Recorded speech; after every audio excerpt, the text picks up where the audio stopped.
ఆఫీసులు పెట్టేసుకొని అక్కడ గుమ్ముకొని పార్టీ కార్యక్రమాలు చేసుకుంటా ఉండరు.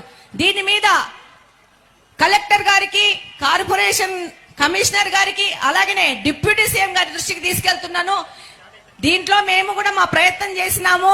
వాళ్ళు ఈ యొక్క కార్పొరేషన్ గత 20 సంవత్సరాల నుంచి ఆ పార్టీ ఆధీనంలో ఉండడం వలన వాళ్ళు దీన్ని కబ్జా చేసుకొని ఇలాంటి అవినీతి చేసి పిల్లల స్కూల్స్ ను కూడా కబ్జా చేసిన పరిస్థితులు కడపలో ఉన్నాయని అందరి దృష్టికి తీసుకెళ్తున్నాను. కాబట్టి డిప్యూటీ సీఎం గారు దీన్ని ప్రత్యేకంగా రాసుకొని ఈ స్కూల్స్ ని మళ్ళా ప్రభుత్వ ఆధీనంలోకి తీసుకొని. మాధవిరెడ్డి గారు చెప్పింది చాలా స్కూల్స్ ని కొన్ని పార్టీలు వాళ్ళ ఆఫీసుల్లాగా వాడుతున్నారు. అలాగే నా దృష్టిలో ఉంది జడ్పీ ఆస్తులు చాలా వరకు ప్రైవేట్గా వాడుతున్నారు అనేది.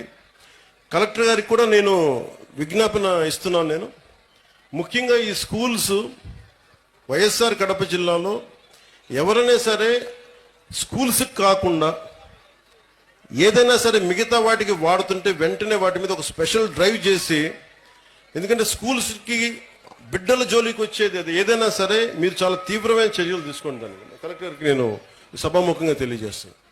అలాగే జడ్పీ కూడా రేపొద్దున కలెక్టర్ సదస్సులో మాట్లాడి జడ్పీ ఆస్తులు ఏమైనా అన్యాక్రాంతానికి గురైనయా తిరిగి ఎలా తీసుకురావాలి, అవసరమైతే గుండా యాక్ట్ కూడా పెడతాం.